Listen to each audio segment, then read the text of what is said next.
La narrativa gráfica. Entonces esa sería mi semblanza.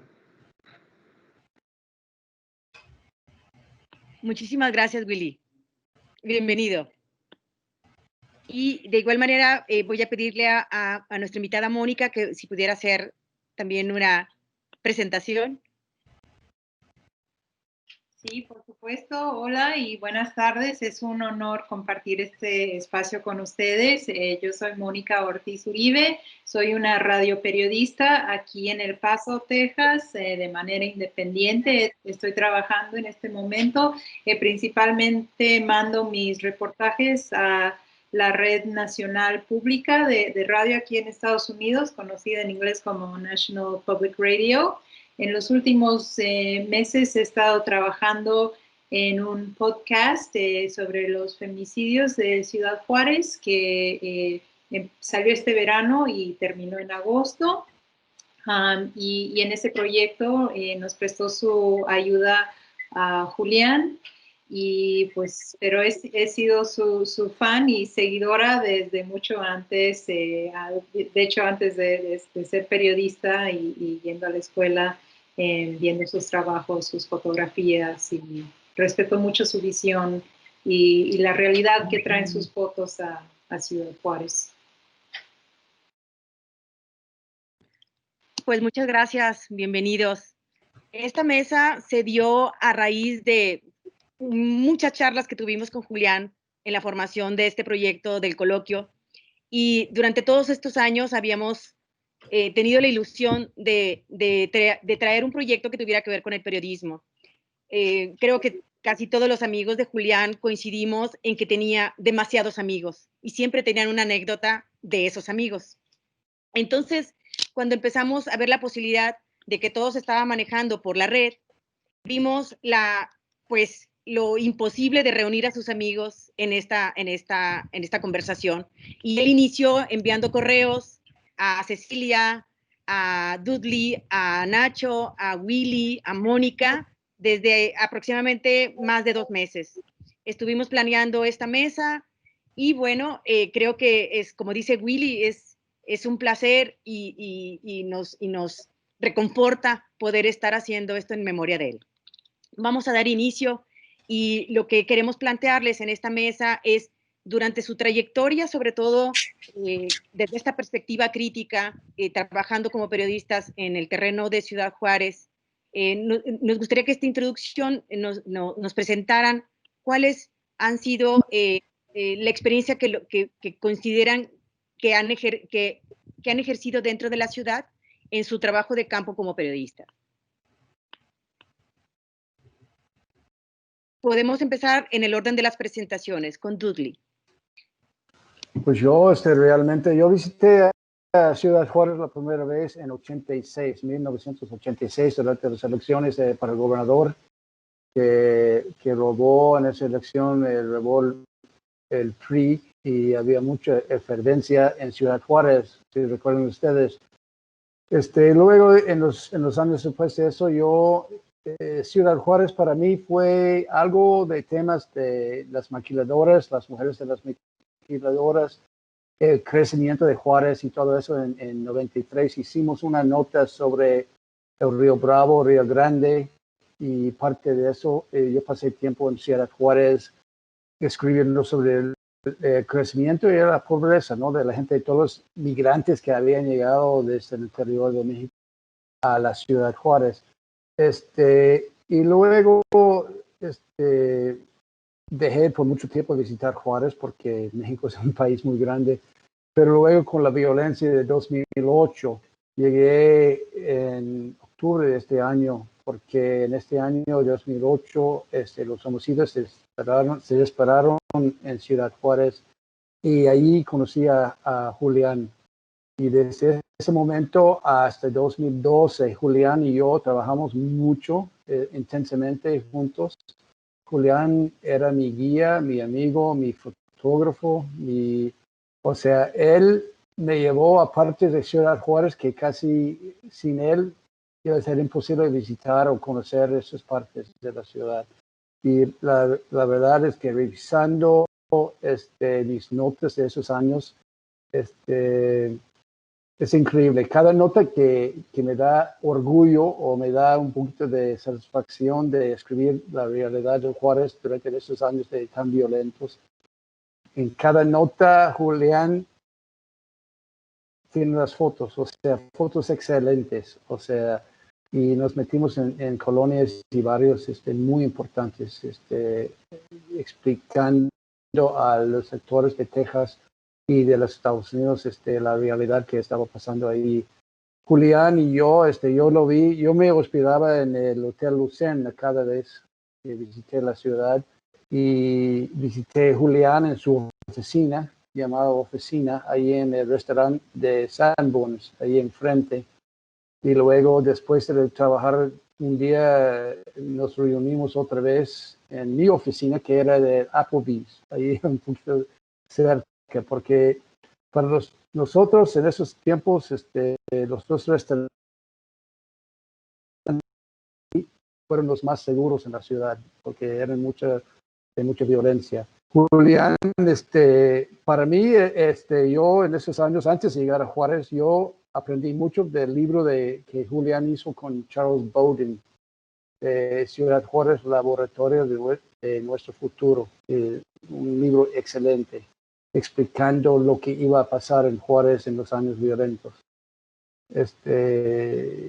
Y la última vez que trabajé con él fue una nota para Global Post, un periódico muy chiquito en línea, en que revisamos lo que había pasado en Juárez, pero lo que Juárez estaba recuperándose en 2013-2012 y explicando la manera de la gente intentando con mucho esfuerzo de recuperar su ciudad y recuperar espacios públicos y espacios de paz. Hoy día acabo de revisar el diario otra vez y yo veo que ayer se murieron por homicidio 8 personas en Juárez otra vez y ojalá que no estén regresando a esos tiempos. Gracias.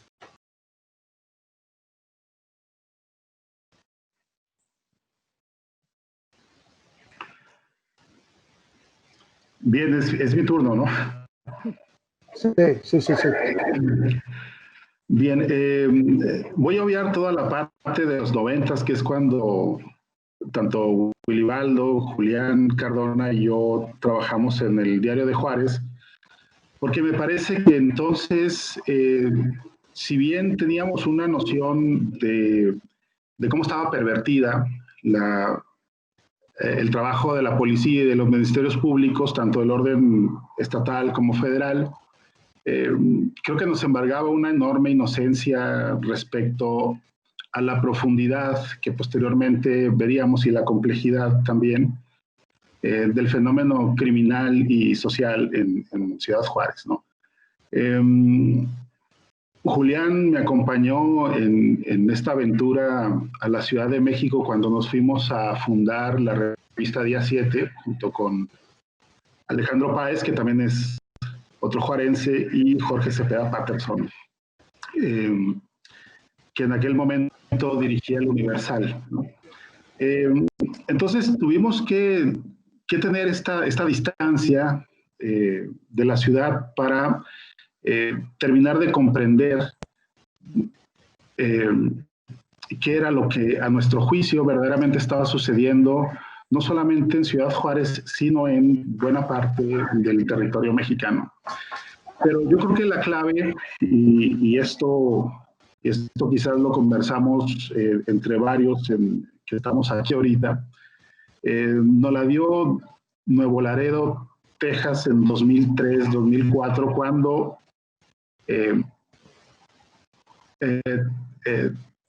oficialmente se libraba una guerra entre los cárteles, entre comillas cárteles, de Sinaloa y del Golfo, ¿no? Julián y yo fuimos hacia allá después de que hubo un enfrentamiento con bazucas en una de las avenidas principales de la ciudad. Y desde que llegamos nos propusimos contar la historia de unos abuelos que estaban buscando a su nieto de 13 años que había sido sustraído de la casa por un grupo de hombres armados, junto con el sujeto que era amante de la mamá de este menor y otro personaje que estaban ahí en la casa, ¿no?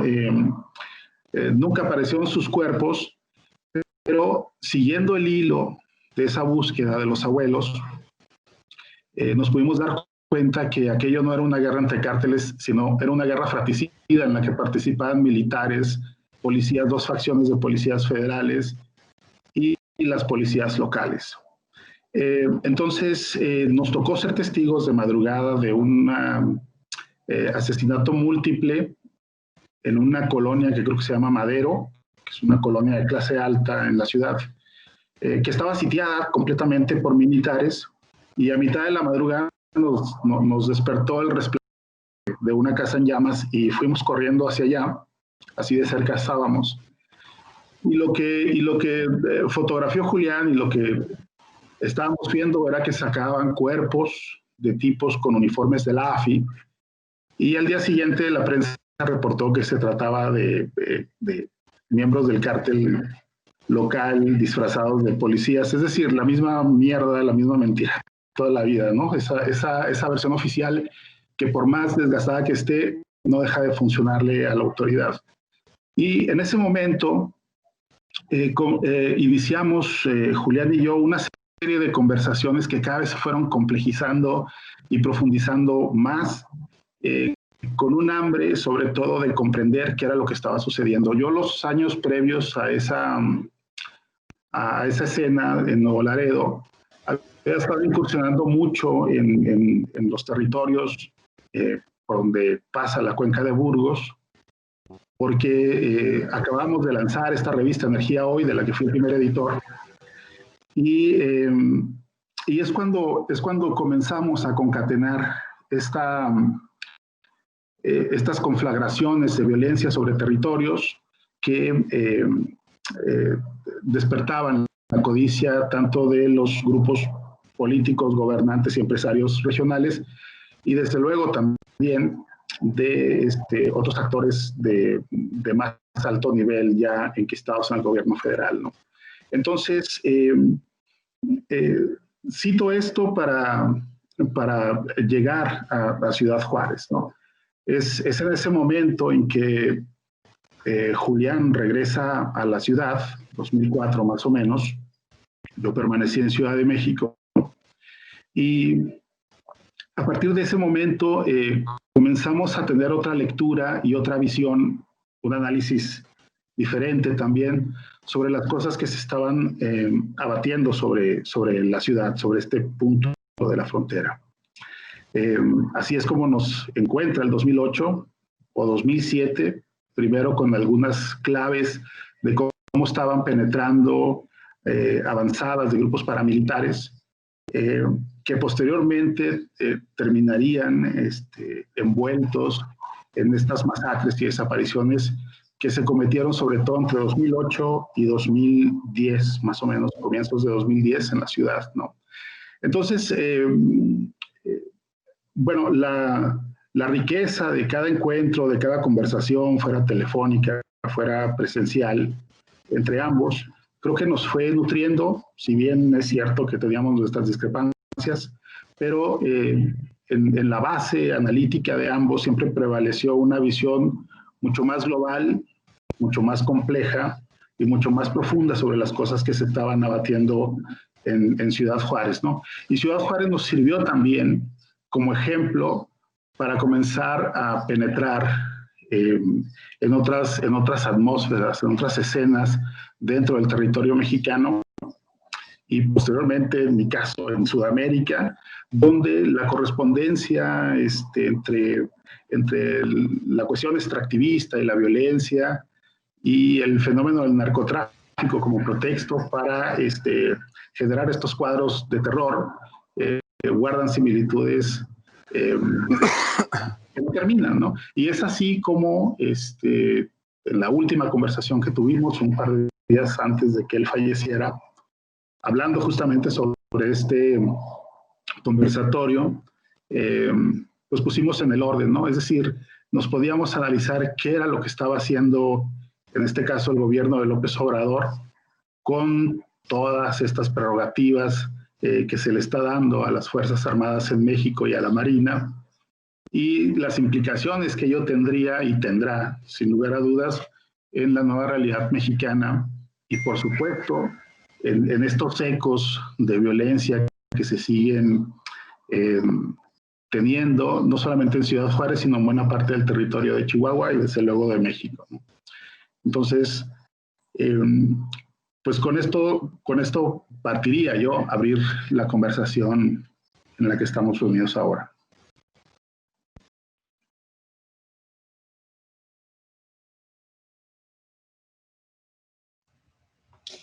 Gracias, creo que sigo yo. Yo conocí a Julián en el año 2003, me parece. Bueno, ese fue el año que primero llegué a Juárez. Yo soy del sur de Texas, mi familia es de Tamaulipas, entonces conocí a la frontera de forma muy íntima, pero otra parte de la frontera algo distinta del estado de Tamaulipas. En el 2003, la revista Texas Monthly me pidió que fuera a Juárez a escribir algo sobre el asesinato de mujeres. Y me reuní con la periodista Diana Washington Valdés, ella me llevó a Juárez por primera vez. Inmediatamente vi que el panorama allí era mucho más complejo de lo que yo estaba impuesta. Era frontera, pero era frontera a otro nivel. Un lugar bastante complejo. Entonces, después de escribir esa narrativa para Texas Monthly, que fue un trabajo a fondo, sentí que tenía más preguntas que respuestas, ¿no? Y que apenas había tocado el tema un poco y quedé con esa curiosidad de regresar para entender mejor. En ese tiempo también estaba yendo yo a Nuevo Laredo, es cuando empezaba la violencia ahí también. Bueno, ya la violencia a otro nivel, porque sabemos que violencia siempre había. Escribí sobre el asesinato de un editor ahí en el periódico del Mañana, también para la revista Texas Monthly. Entonces empecé a preguntarme que en ese tiempo no hablábamos de los feminicidios y de la violencia en Nuevo Laredo en el mismo contexto, pero yo en ese tiempo estaba cursando un doctorado en antropología y me interesaba mucho como qué podrían tener estos fenómenos un poco en común, ¿no? O en relación uno al otro. Entonces decidí hacer mi tesis doctoral sobre los asesinatos de mujeres y estuve 1 año y medio en Juárez haciendo trabajo de campo y fue entonces que llegué a conocer a Julián profundamente. Fuimos muy buenos amigos en ese tiempo. Él me acompañaba, igual que a Dudley, a ciertos lugares y aprendí como otro estilo de reportear. Esa palabra también la aprendí en Juárez porque yo antes no la usaba. Aprendí a reportear al estilo de Julián y creo que algunos de las lecciones que él me dio, de lo que él me enseñó es el periodismo de investigación en otros sitios, o por lo menos como estamos impuestos nosotros los norteamericanos, los periodistas norteamericanos, es conseguir documentos y conseguir entrevistas, ¿no? Más que nada para hacer una investigación a fondo. Claro, también hablar con las personas afectadas, pero en Juárez esas cosas no se conseguían necesariamente para estos temas, ¿no?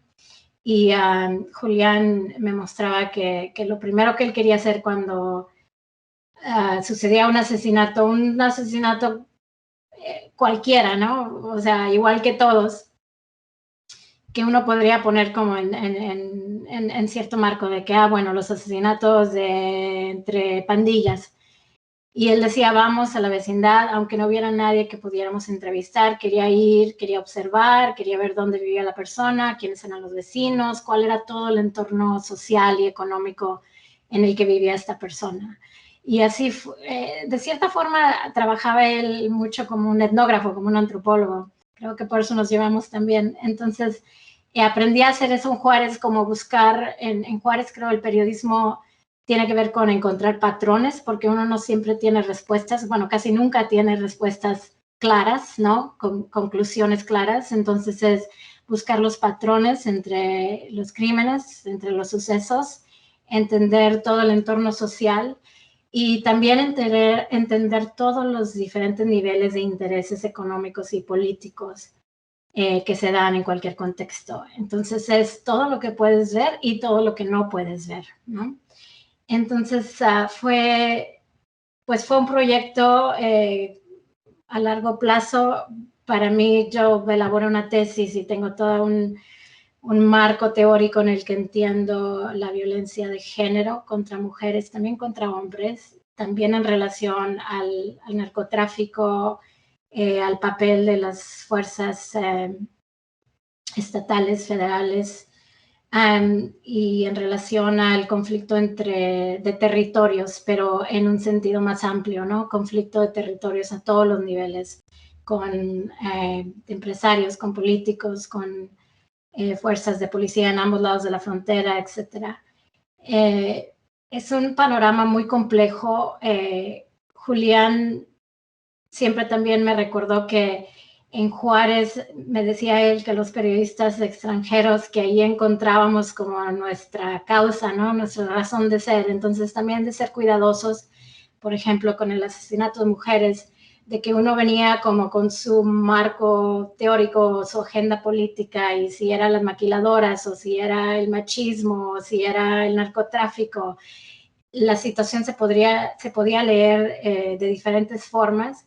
Y él decía, hay que tener cuidado cómo venimos a este contexto y qué es lo que queremos ver al venir de fuera y qué es lo que no queremos ver, y tratar de buscar otras explicaciones más complejas. Después yo estuve yendo por varios años, estuve viviendo en el área, como dije, y luego regresé en el año 2008, que fue cuando se dispararon mucho los asesinatos. Hice un trabajo a largo plazo de varios años para la revista Harper's sobre el ejército, y en ese viaje serie de viajes, porque estuve regresando varios años, primero llegué nada más para ver de cerca, ¿verdad? Este año, llegué al final de 2008, como este año que se dispararon los asesinatos, ¿por qué fue? ¿Por qué se dio? Y lo que resaltaba mucho era que sucedieron el mismo año que llegó el ejército, que supuestamente llegó a controlar la violencia, ¿no? Y a combatir a los narcotraficantes. Entonces acabé haciendo una investigación sobre el uso de tortura y todos los crímenes del ejército, las desapariciones, las ejecuciones. Pero también para entender cómo el ejército estaba implicado en los asesinatos, no solo directamente como un actor criminal, pero también cómo llegó a causar una ruptura en el orden social, digamos, en el orden local en Juárez, ¿no? Entonces, al llegar y deshabilitar a la policía local y estatal, también se dispararon otros tipos de crímenes de todos tipos. Entonces, ese fue otro ejemplo donde había que entender al ejército no solo en su papel como muy directo, pero también en todas las otras cosas que se desataron a raíz de que el ejército fuera el que tomara el poder. Y creo que en ese tiempo el ejército estaba presente, obviamente, en diferentes partes de la República, y eran diferentes contextos. Y yo como antropóloga también siempre busco qué es lo que se puede generalizar de todo el país y a nivel nacional, y qué es lo que es como se da de una forma más específica a cada región. Y creo que el papel del ejército fue distinto en Tamaulipas, en Juárez. Hubo corrupción en todos esos sitios, pero la dinámica que se dio entre las fuerzas federales, los criminales, el crimen organizado y la sociedad fue muy distinta en cada región. Y creo que nos faltó más tiempo y más trabajo para seguir entendiendo esos patrones distintos en cada lado. Pero Juárez, pues, fue como mi escuela, mi universidad, donde aprendí muchísimo más de lo que yo pensaba poder aprender sobre la frontera. También he hecho trabajo del lado norteamericano, pero creo que en Juárez es donde se juntan todos los temas, como decía yo, de una forma muy compleja, muy profunda, así lo decía Ignacio también. Y pues Julián fue mi amigo, mi compañero de trabajo y también pasamos muy lindos tiempos en sus dos casas. Primero vivían en el área poniente de la ciudad y después ya en el centro, escuchando música clásica, tomando vino tinto y siempre hablando de nuestras teorías. Teníamos algunas diferencias a finales en cómo explicábamos el papel del ejército, etcétera, pero siempre fue una conversación muy enriquecedora y me arrepiento mucho de que me llegó su invitación para esta conferencia y yo estaba en medio de terminar un trabajo muy intenso y lo dejé a un lado por varias semanas. Dije, le escribo cuando termine y ya no alcancé a contestarle, que fue realmente un shock y me rompió un poco el corazón tener que no poder responderle una última vez, pero me da mucho gusto poder estar aquí reflexionando más directamente sobre lo que él aportó a mi vida como periodista y como persona.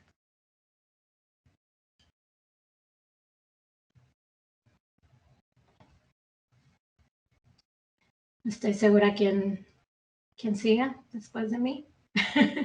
El doctor Benavides. Soy yo, José Luis.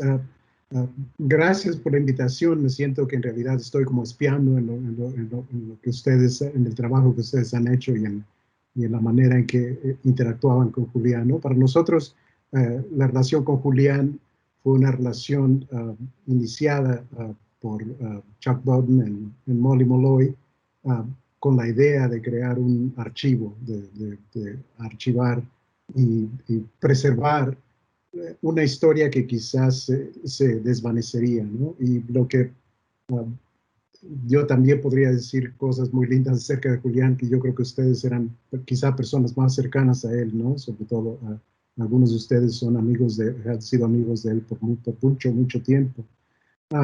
Pero me llama la atención y me gusta mucho lo que dicen tanto Ignacio como Cecilia, porque Cecilia menciona, bueno, Julián en realidad hacía ver lo que no se veía, ¿no? Y creo que de alguna manera ese trabajo colectivo con los fotógrafos de Ciudad Juárez, ¿no? Que crean esta exhibición que se llama Nada que Ver, en realidad tiene mucho este sentido de lo que Cecilia menciona, ¿no? Es el nada que ver, es ver lo que nadie quiere ver, ¿no? Lo que nadie está viendo. Y me llama mucho la atención la intervención de Ignacio, porque mi colega Kent Kirkton, él hizo, Julián era un tipo difícil de entrevistar, ¿no? Hicimos muchas historias orales y él nos presentó a mucha gente en Ciudad Juárez que pudimos entrevistar y hacer historias que podemos conservar acerca de este periodo. Pero él hablar de lo que hacía, de su persona, no era una persona fácil de abrir, ¿no? Entonces, mi colega hizo 3 entrevistas con Julián y una de las secciones de lo que tú hablas precisamente, Ignacio, acerca de descubrir en Nuevo Laredo cómo esta dinámica, esta idea de que existe una guerra de cárteles y en realidad el AFI está detrás de todo esto, lo tenemos registrado también con Julián, hablando precisamente de este viaje que ustedes hicieron a Nuevo Laredo y cómo su perspectiva cambia, ¿no? Y yo creo que lo interesante de Julián en términos periodísticos no es solo el trabajo que refleja en mucho el medio ambiente periodístico de Juárez, ¿no? Que creo que es un ambiente periodístico increíblemente rico y del cual no se ha escrito. Es decir, no hay una historia de este grupo periodístico de Juárez, asociado en muchos casos al diario, ¿no? Y gente que ha tenido trayectorias distintas a raíz de haber trabajado ahí y que han hecho un periodismo bien interesante, ¿no? En México y también fuera de México. Pero creo que Julián tenía algo muy importante en el caso de la interpretación de Juárez, porque él era el fixer, ¿no? Era el guía de todos los periodistas extranjeros que llegaban a Juárez.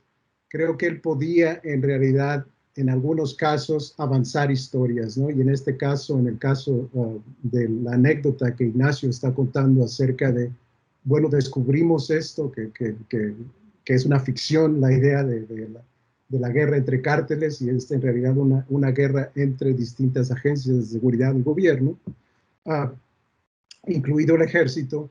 Él registra después, por ejemplo, en el caso del 2008, cuando empieza a existir esta violencia mayor, él registra en su historia oral también la idea de que la primera vez que él escucha, él está atento a encontrar evidencia de que el ejército está haciendo los asesinatos y está torturando a gente, etc.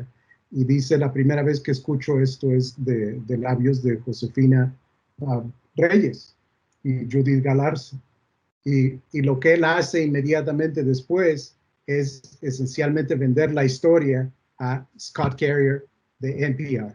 Y entonces Scott Carrier es el primero que en realidad es el primer periodista de afuera de Juárez, ¿no? que tiene un reportaje una nota acerca de esta idea. Yo creo que de alguna manera el papel de Julián, tanto dentro del espíritu de este grupo de periodístico en Juárez, que es un grupo muy interesante, ¿no? E intelectualmente muy vivo, creo que está a la vanguardia de entender qué es lo que ocurre en México. También él tenía un papel fundamental en marcar de alguna manera la agenda de la cobertura de Juárez o en dirigir de algún modo lo que ocurría en Juárez, precisamente porque él era esa persona que llevaba a estos corresponsales a los sitios más interesantes de la ciudad, los educaba, ¿no? Yo recuerdo, soy muy viejito, yo recuerdo no lo parezco, pero lo soy,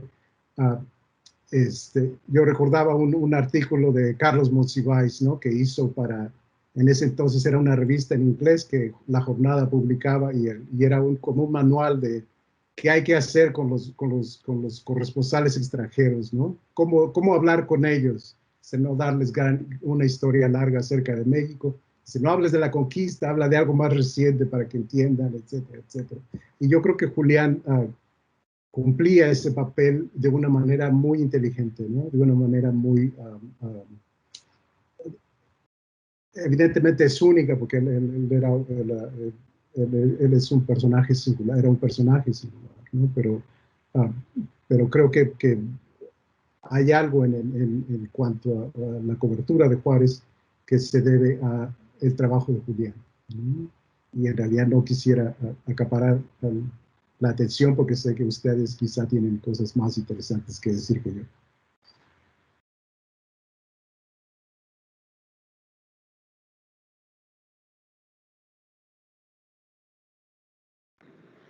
Muy bien, buenas tardes otra vez.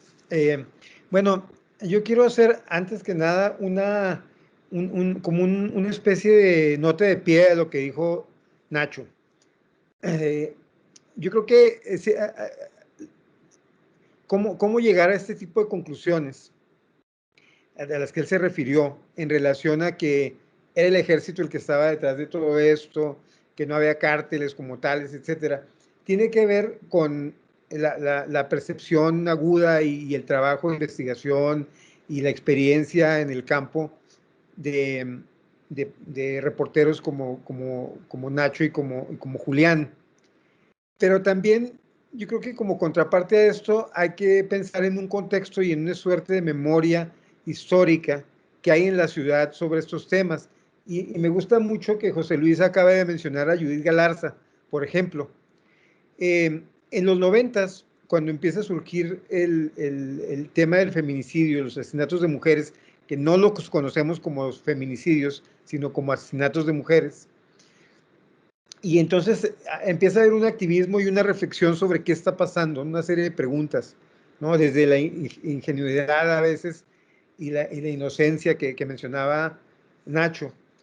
Pero también hay esta memoria histórica de gente como Judith Galarza, que viene ya desde antes luchando por la presentación de presos políticos, en el caso de ella, de su hermana.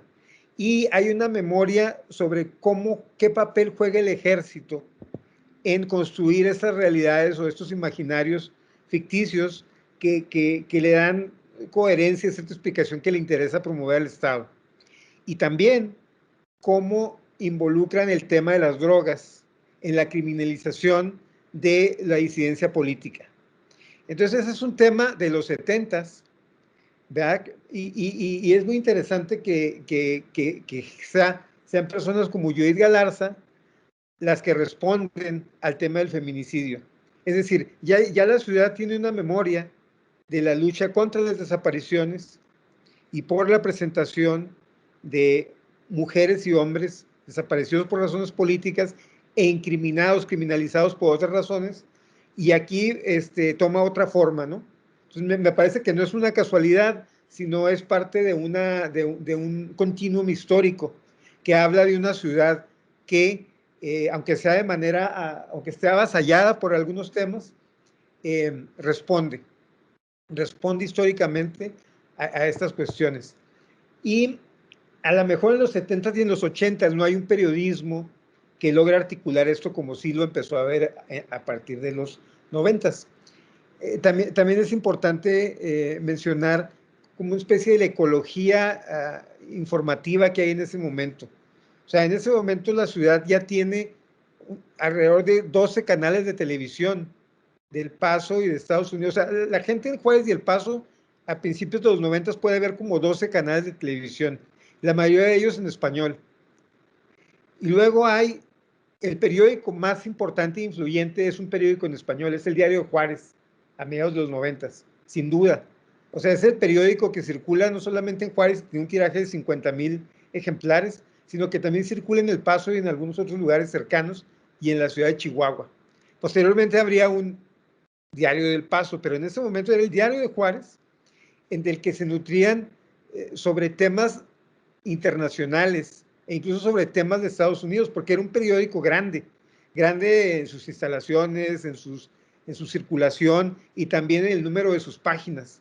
De tal manera que si uno quería tener una información completa sobre lo que estaba pasando en Waco en 1993, era más útil leer el Diario de Juárez que leer el Paso Times, por ejemplo, ¿no?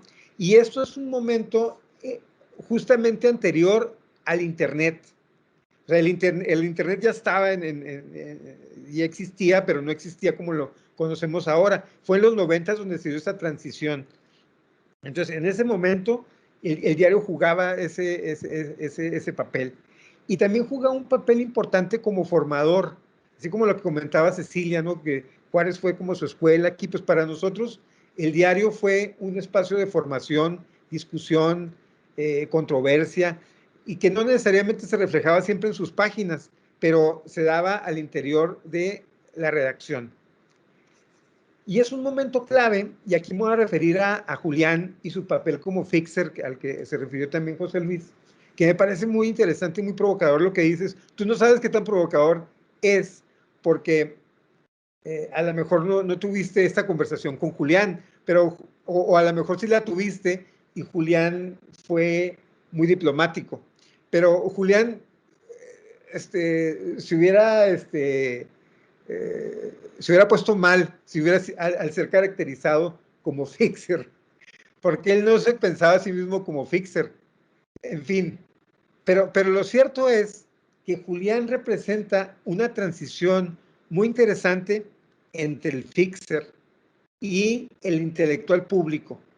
De hecho, yo que he escrito sobre Julián y sobre los fotógrafos, etcétera, yo tengo pendiente escribir un ensayo que lo he pensado, y lástima que Julián ya no esté, que se iba a llamar así justamente, el fixer como intelectual público. Y es que si eres fronterizo, has sido fixer en algún momento de tu vida. Yo fui fixer en los 80. No recuerdo haber conocido a Dudley, pero yo recuerdo haber convivido con otros reporteros que vinieron en el 86 y posteriormente hubo como una oleada de escritores, de libros y de reporteros que buscaban lo exótico fronterizo. Algunos venían a cuestiones muy concretas como las elecciones, pero otros pasaban buscando lo exótico fronterizo, ¿no? Y entonces Julián empezó como un fixer, ¿no?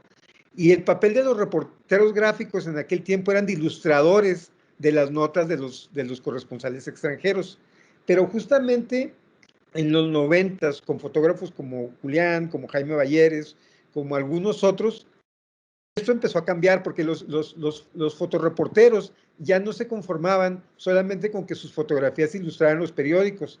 Ellos tenían una historia que contar, ellos tenían una lectura sobre el trabajo, su relación sistemática en términos visuales con la ciudad. Entonces no solamente querían mostrar sus fotos, sino que querían darle sentido a esas fotos. Y a mí me parece que esa es también la lectura.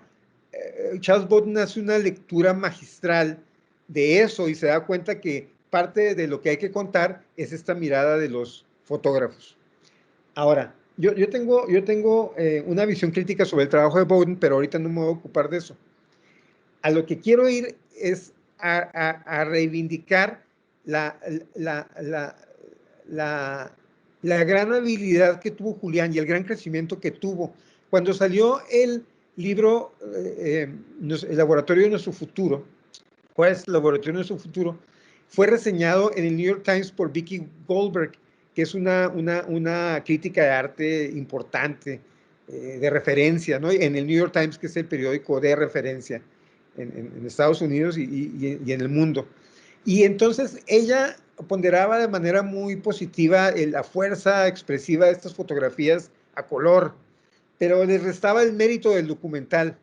Decía que no eran en blanco y negro y carecían de la composición de la fotografía documental clásica. Eso fue lo que dijo Vicki Goldberg en esa ocasión. Y entonces lo que podemos ver posteriormente, y no necesariamente lo digo que esto haya sido en respuesta a Vicki Goldberg, pero lo que vemos es que de todos estos fotoreporteros, el que posteriormente desarrolla un lenguaje documental y toda una obra documental que se expresa de manera contundente en Éxodo, pero que se da también en las series que Julián publicó en varias revistas, las exposiciones que tuvo en lugares como California, en Suiza, etc. Y entonces ahí Julián va desarrollando lo que no logró el libro que hicieron con Bowden, algo que se quedó trunco, porque ese libro estaba aparejado de una exposición que se suponía debería viajar por el mundo, por X y Y razones, diferencias que hubo entre los fotógrafos, etcétera. Eso no se pudo hacer, pero Julián después se dio la tarea de desarrollar toda una obra que sí logró ese propósito, pero sobre todo, y esta es la parte importante, o más importante a mí me parece, logró crear un archivo gráfico con una perspectiva crítica sobre una ciudad y también sobre la frontera. Y toda esa trayectoria de Julián al principio como fotógrafo del fronterizo primero, después del diario, como intelectual autodidacta, como activista de la fotografía, como etnógrafo, cómo él fue gestionando la realización de este archivo y posteriormente gestionando que su archivo quedara en la Universidad de California en Northridge. O sea, como toda esta trayectoria, justamente son como 20 años, porque esto se logró como en el 2014, ¿no? Más o menos. Sí.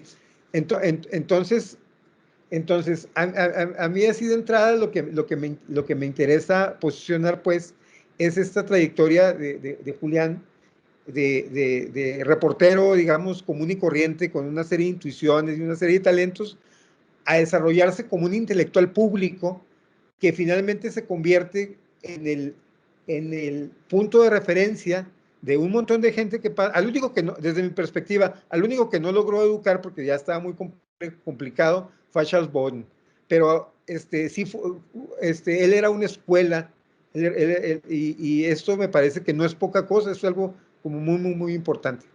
Entonces, eso es lo que quería como comunicar. O sea, Julián, el intelectual público, el fotógrafo como intelectual público o el fixer como intelectual público, y ya.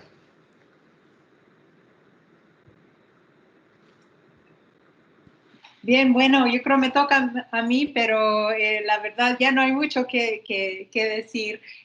Ustedes lo han explicado muy bien, han hablado muy bien de Julián.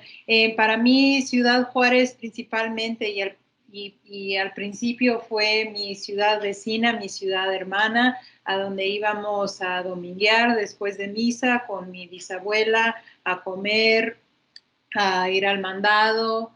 Y cuando viajábamos hacia más al interior de Chihuahua, no regresé como periodista hasta, bueno, de hecho tengo un recuerdo del mismo 2003, viéndote a ti, Cecilia, reporteando en el viejo municipio, para tu reportaje de Texas Monthly.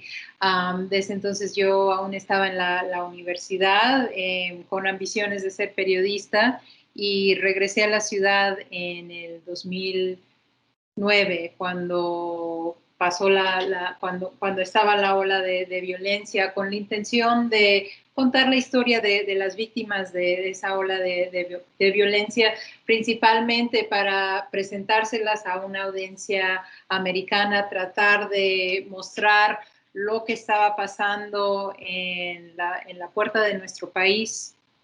Éramos 4 mujeres que veníamos del Paso, periodistas, que las únicas que nos atrevíamos a ir a Juárez en ese tiempo. Y siempre pues era toparse con Julián en esos reportajes. Para mí era una indicación que estaba en el lugar correcto y estaba siguiendo las pistas bien. Yo nunca lo ocupé como fotógrafo en esos tiempos, pues la verdad, porque yo era independiente, y pues yo me aventaba sola, como era nada más cruzar la frontera para mí desde El Paso. Y en Juárez, pues sí, empecé cubriendo la violencia del 2009 al 2012. Y claro, también he cubrido bastante los feminicidios, los esfuerzos de los trabajadores de Maquila para hacer sindicatos, sobre lo que aún sigue, las batallas sobre el agua entre Estados Unidos y México. Pero creo que durante el largo del tiempo de mi carrera he llegado a apreciar el trabajo de Julián mucho más recientemente, porque veo no nada más, pues en alguna de sus fotografías la violencia y la pobreza, sino las fuerzas mayores que hay detrás de esa problemática y cómo mucha de esa fuerza, el origen viene de Estados Unidos. Y recientemente mi trabajo, mi labor ha sido darle luz a esas fuerzas que vienen desde Estados Unidos, que se reconozca del lado estadounidense que los problemas de México no surten solo de México, sino vienen a raíz, la responsabilidad es también parte nuestra. Y creo que, pues sí, el trabajo de Julián nos ayuda a mostrar alguna de esas verdades, y es una cara lamentablemente, de Ciudad Juárez que muchos preferimos ignorar o preferimos decir que realmente no existe. Pero pues como todos sabemos, por supuesto que sí existe y es muy importante reconocerla y reconocer por qué existe. Sería todo de mi parte. Gracias. Bien, la siguiente pregunta, o bueno, la intervención que les solicitaría, a partir de los comentarios que hace pues Cecilia Valí, que menciona estos estilos de reportear propios de Ciudad Juárez, y luego Willy menciona esta transición entre el fixer y el intelectual público, ¿podrían considerar que hay estilos que se han generado en la frontera, es decir, como materiales intelectuales propios, o sea, con expresiones propias? ¿Y en qué tipo de narrativas se han expresado?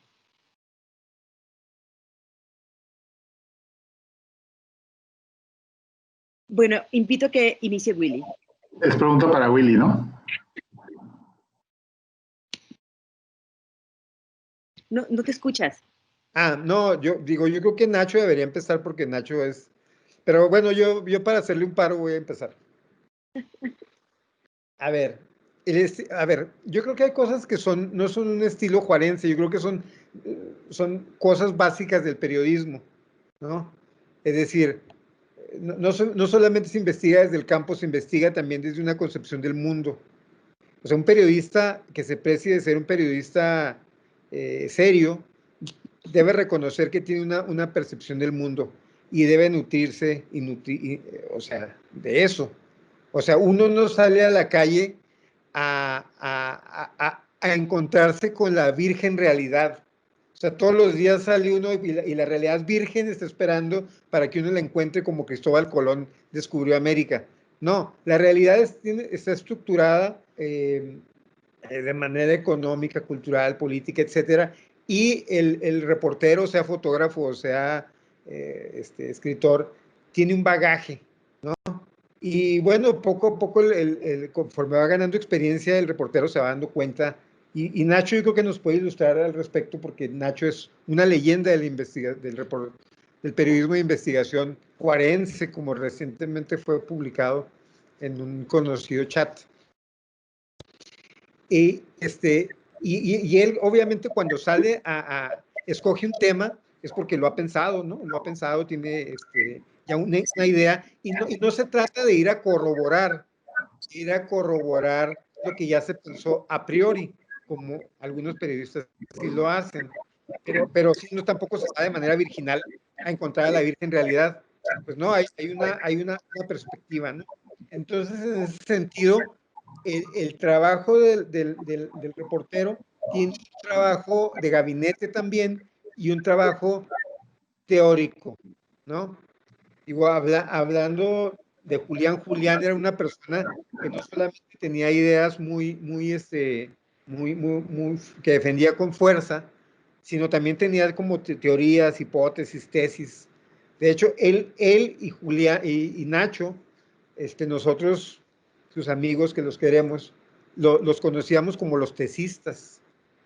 Y era un poco en cotorreo, pero también era un reconocimiento a que pues, estaban pensando constantemente en el tema de la violencia, en el tema del narco, y tenían ideas muy originales de cómo dar seguimiento a estos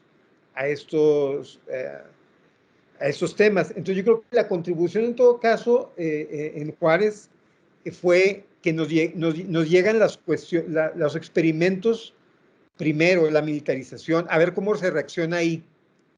Y entonces los periodistas tuvieron la oportunidad de responder a esto. Algunos lo hicieron, otros siguieron dormidos, ¿no? Creo que Nacho y Julián son un ejemplo de quien tenía realmente una mente despierta y pudo reaccionar a eso. Entonces yo me parece que ya para terminar, y yo levantaría la pelota a Nacho, que Nacho podría darnos cuenta de cómo se fue dando esto a contrapelo de otras perspectivas que intentaban procesar esto de otra manera, porque yo en mi experiencia, francamente, en el diario no hubo una experiencia de censura. Era imposible que hubiera censura porque había tantos canales de comunicación, los periódicos y las estaciones de radio, las televisoras, etcétera. Era difícil esconder las cosas, pero lo que sí es que había como diferentes aparatos para procesar esto de una u otra manera. Y yo invitaría a Nacho que hiciera una reflexión sobre este tema. Bueno, comienzo por aclarar que no era leyenda, sino vieja gloria del periodismo juarense. Bueno, yo no hablaría propiamente de un estilo de reportear en Juárez, pero sí de condiciones muy específicas que se dieron desde los 80s hacia acá, ¿no? Sobre todo con el arribo de una generación de periodistas que vinieron a reformular la forma de hacer reporteo, sobre todo en campo, porque igual que sucedía en el periodismo de la Ciudad de México, todo se concretaba a estar siguiendo al político, al funcionario, al empresario, y aquello se volvía un periodismo de referencias, ¿no?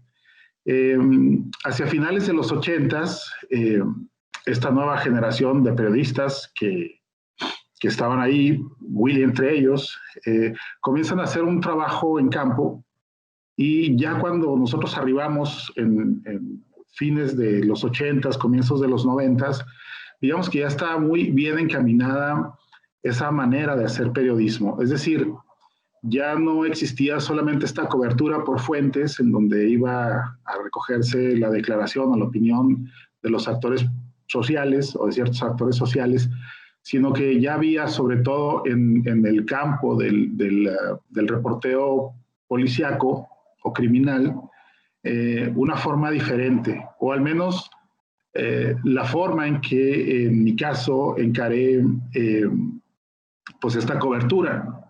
Yo estaba más preocupado por estar documentando casos de tortura o de inocentes encarcelados, porque yo mismo fui uno de adolescente, que en estar dando la nota de quién había asesinado a quién o quién había violado a quién, porque en el seguimiento de esas historias individuales es donde estábamos encontrando claves diferentes para informar al público pues, que leía el periódico, ¿no? Entonces, esa fórmula tan simple y tan básica de hacer periodismo, que no es como patente local ni mucho menos, fue la que nos atrapa cuando en este cambio yo veo una fractura importante en la violencia que se manifestaba antes de 1994 y después de 1994. ¿Y por qué? Pues porque la realidad, no solamente de Ciudad Juárez, sino la realidad hemisférica y más concretamente norteamericana, pues cambia a partir de la firma del Tratado de Libre Comercio. Entonces, en esta forma en que se va reproduciendo una nueva cara criminal, es decir, de donde se pasa de las peleas de pandillas y asesinatos con cuchillos y navajas a disparar con UCIs y a disputar territorios dentro de la mancha urbana, ocurren procesos de ajuste que deben ser igualmente vertiginosos, porque esto ocurre casi de un año para otro, ¿no? Y bueno, como ya andábamos en ese camino, la mayoría de los reporteros de mi generación y consiguientemente los fotógrafos que también andaban con sus propias dinámicas, es que se va gestando un estilo periodístico que nos serviría a cada uno ya en lo individual para, pues para no solamente ejercer el trabajo en campo, sino también para desmitificar cosas que se iban diciendo al momento en que Felipe Calderón proclama esta guerra contra el narco, ¿no? En ese sentido, creo que a diferencia de la inmensa mayoría de los periodistas en México, en Juárez tenemos una ventaja apabullante, ¿no? Y bueno, yo ya no estaba en Ciudad Juárez, desde el 99 estoy en la Ciudad de México, pero mis incursiones en campo siempre fueron en las zonas fronterizas, fueran sur o fueran norte, y siempre persiguiendo ese tipo de historias. Entonces, yo no hablaría de un estilo, repito, sino de una forma básica que nos enseñó la dinámica del periodismo en Juárez, y eso ya con sus con sus aditamentos posteriores, pues es lo que desarrolló Julián, es lo que desarrollé yo y el resto de, o buena parte de la generación de fotógrafos y periodistas que compartimos tiempo y espacio.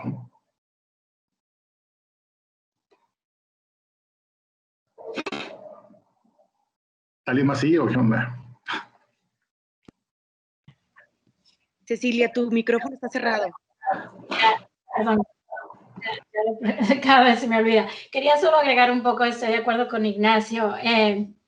No sé si será un estilo, creo que los de Juárez son los que nos pueden decir si se dio un estilo y si fue cambiando o no, pero estoy de acuerdo que lo que es muy único y distinto, creo, de Juárez, bueno, a comparación de estados fronterizos más pequeños o más rurales, son las condiciones de las que habla Ignacio, las condiciones muy específicas y más complejas, diría yo. O sea, todo lo que vemos en Juárez lo vemos en toda la frontera, pero se dan de una forma más intensa y más compleja. Por ejemplo, todos los niveles de intereses desde los políticos muy arriba, ¿no? A nivel transfronterizo, a nivel federal, a nivel estatal, a nivel local, los terratenientes, los empresarios, igual el crimen organizado están, bueno, si los llamamos carteles o no, estamos en ese debate, creo, en esta sesión, pero también hay pandillas, hay otros grupos aliados. Entonces,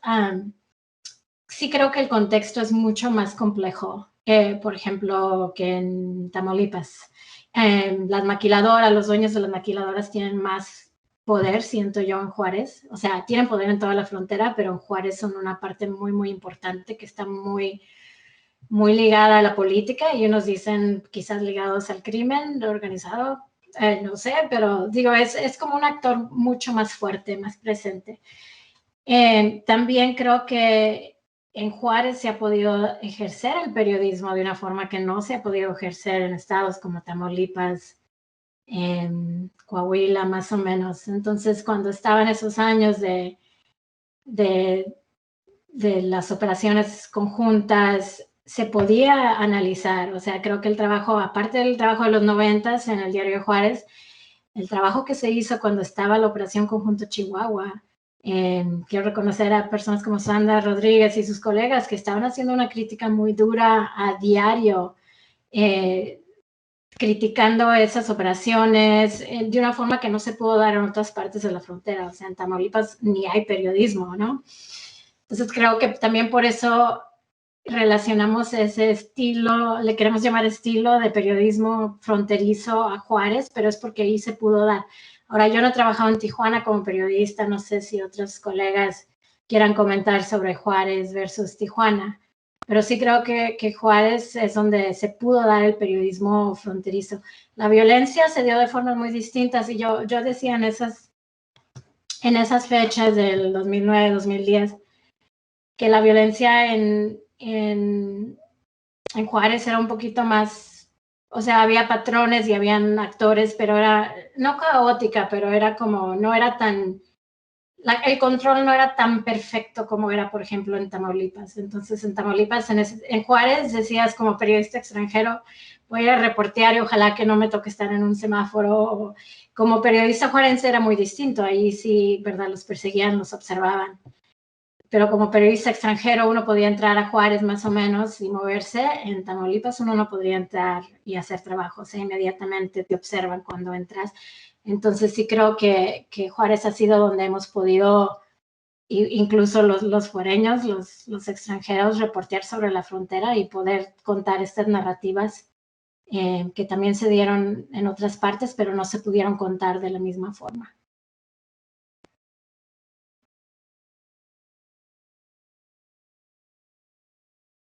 Yo no tengo manera de juzgar si hay un estilo periodístico, al menos escrito, de Juárez, pero tengo la impresión, basado en los archivos de Julián y en la fotografía de Julián, las fotos de Julián, que en realidad Julián creó un estilo propio y un estilo muy distinto que reaccionaba, evidentemente, viviendo en Juárez. La primera reacción que uno tiene es reaccionar contra el centro, ¿no? Contra contra esa estética fotográfica mexicana que en realidad viene de una perspectiva que intenta encontrar lo mexicano en lo exótico o lo mexicano en lo original o lo mexicano en una cierta mitología que de alguna manera es creada también por el cine, por el cine mexicano. Y Julián, en realidad, su lenguaje visual y su acercamiento a los personajes reales de México, ¿no? Esta gente que está mudándose en forma masiva a Estados Unidos, es una perspectiva desde mi visión única, en el sentido de que él puede desarrollar una visión documental, ¿no? Visual, en la que acompaña a estas personas en vez de ser alguien que está viéndolas de fuera, ¿no? Para mí es su visión, especialmente en el caso de las fotografías, de las fotos que él creó para Éxodo, son magníficas en ese sentido porque no hay un registro visual igual, ¿no? Y no es solo de Juárez, no creo que ni siquiera un fotógrafo norteamericano tampoco tenga esta visión que él le dio a este fenómeno tan importante de la frontera, ¿no? Yo creo que, y supongo que Julián no es único, ¿no? Julián creció en un contexto fotográfico dentro de Juárez, en donde había otros fotógrafos que también tienen su propia visión y que alimentaron, creo, de alguna manera la visión que él tenía acerca de cómo documentar fotográficamente.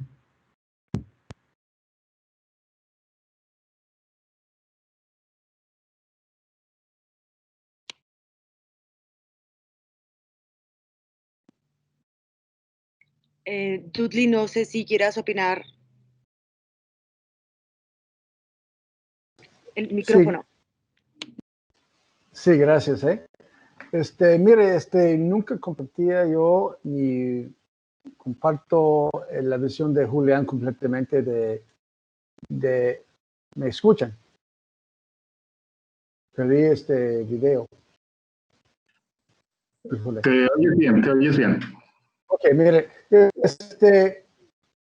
yo creo que la realidad de Ciudad Juárez era mucho más complejo que eso, que una guerra del ejército, de las fuerzas de seguridad contra la población y todo eso.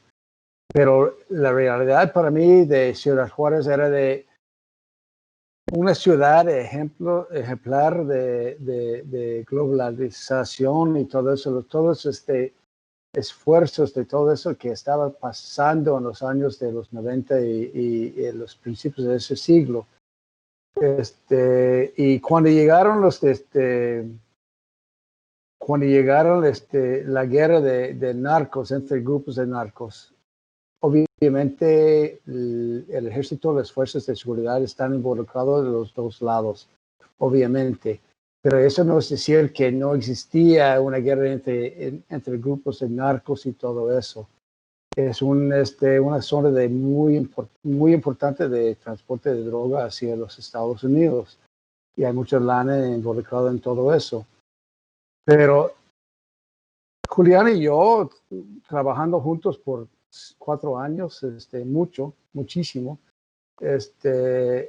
él tenía su visión, yo tenía mi visión y trabajamos juntos. No sé si él tenía la razón o yo, pero nunca estamos de acuerdo en no discutir sobre eso, la verdad. Pero él, obviamente, alguien habló de de ser un intelectual. Julián era un hombre tan inteligente y tan educado, o sea, que estaba pensando siempre en las cosas más globales que más de Ciudad Juárez. Y como Ciudad Juárez se ubica adentro de todo ese conflicto global que estaba de globalización y de inequidad y todo eso, para mí,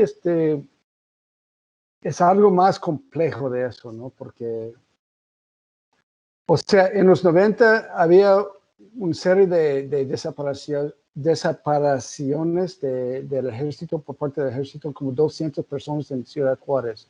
Todo el mundo sabe que el ejército, y ya tenemos pruebas del secretario de Defensa detenido en Estados Unidos, siempre hay problemas con corrupción y todo eso con el ejército. Pero para explicar todo lo que estaba pasando en Ciudad Juárez como un conflicto de clases o un conflicto del gobierno de México contra la población y todo eso, eso no me explica, la verdad. No sé si pues ya, puede dejarlo así. No, bueno, yo aquí añadiría algo, porque Julián no tenía una visión tan simplista de las cosas. Como decía en el comienzo, el hecho de que duráramos horas y horas hablando sobre el tema entre Julián y yo no significaba necesariamente que compartíamos una visión. De hecho, creo que cuando la visita del Papa estábamos Cecilia, Julián y yo en la casa de Julián y tuvimos ahí un debate medio acalorado. Pero no, yo no reduciría la visión de Julián a que el ejército hizo todo, porque yo creo que sería recordarlo o citarlo mal, ¿no? Sus lecturas eran mucho más complejas y mucho más profundas, si bien podían ser polémicas o sin duda lo fueron. No necesariamente explicaba todo a partir de una operación militar, aunque sí es cierto que tomaba como ejemplo a Juárez para tratar de explicar lo que sucedía en otras latitudes de México, ¿no? Cosa que yo no compartía, por ejemplo. Pero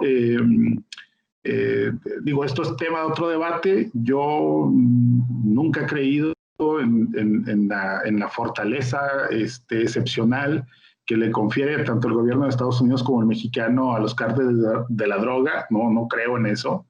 No creo que el Chapo Guzmán haya sido el todopoderoso del espectro criminal cuando es un analfabeta que ni siquiera sabe usar un BlackBerry, ¿no?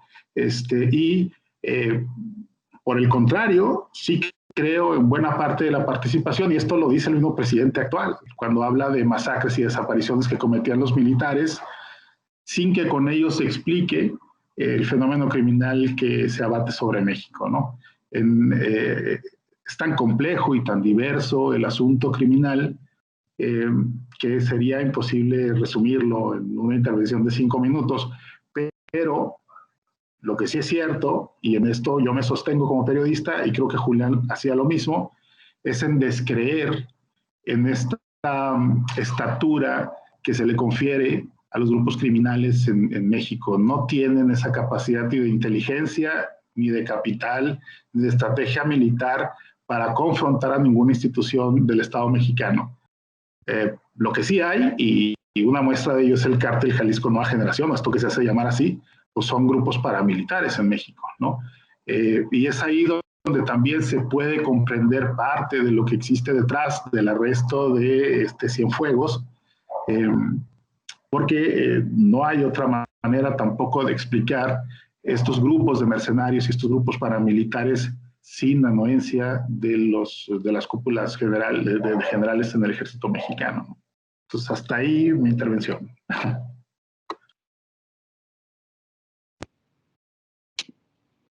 ¿Alguien más quiere comentar algo? Bien. Preguntas, ¿no? Porque ya se va a acabar el tiempo. Sí, la última pregunta.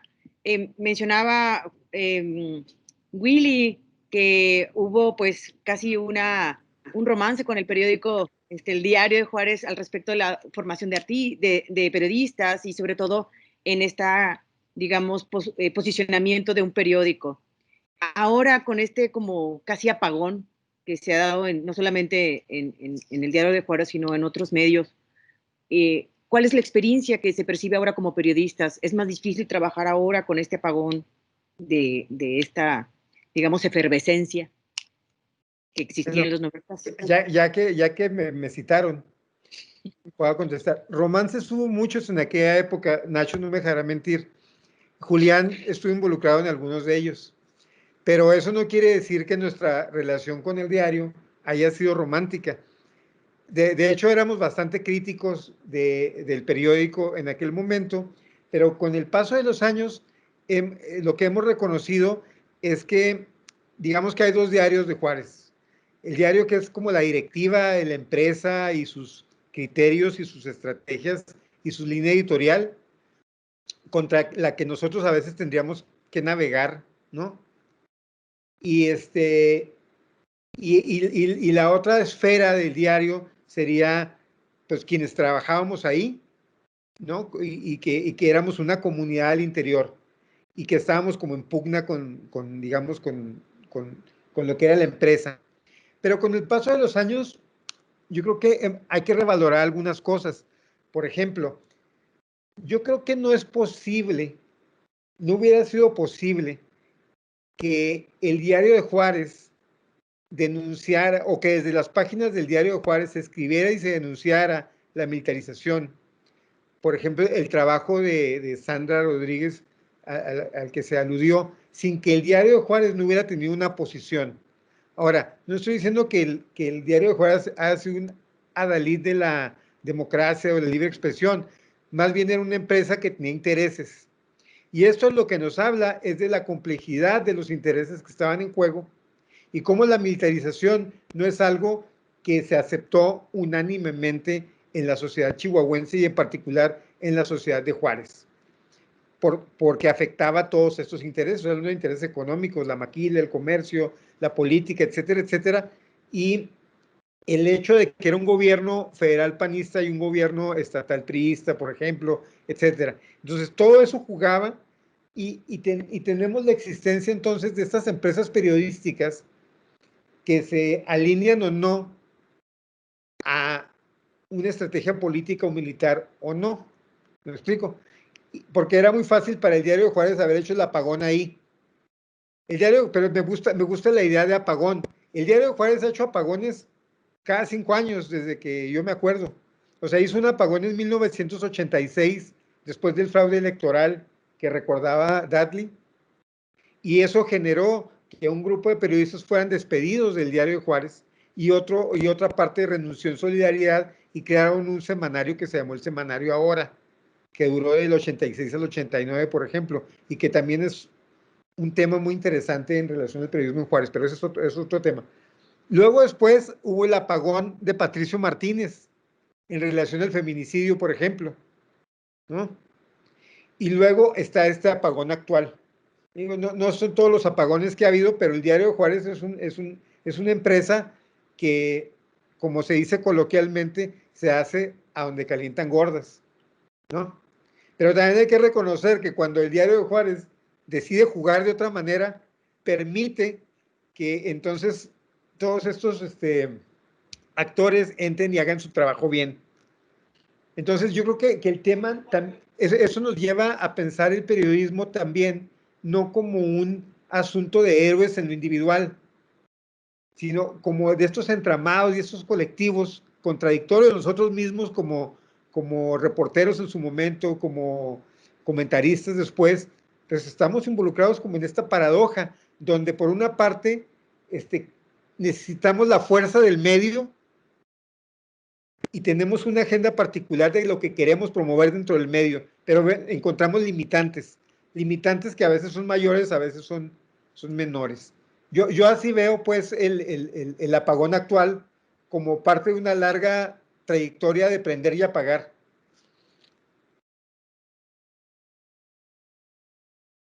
Y que refleja la complejidad de la sociedad juarense, ¿no?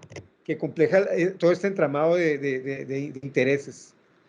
Ahora, me gustaría agregar algo con respecto a los cárteles y todo este rollo de los militares. También hay una memoria de la ciudad, de cuando no había cárteles, de cuando el jefe de la formación criminal era al mismo tiempo el jefe de la policía. Rafael Aguilar, por ejemplo, en los 80s.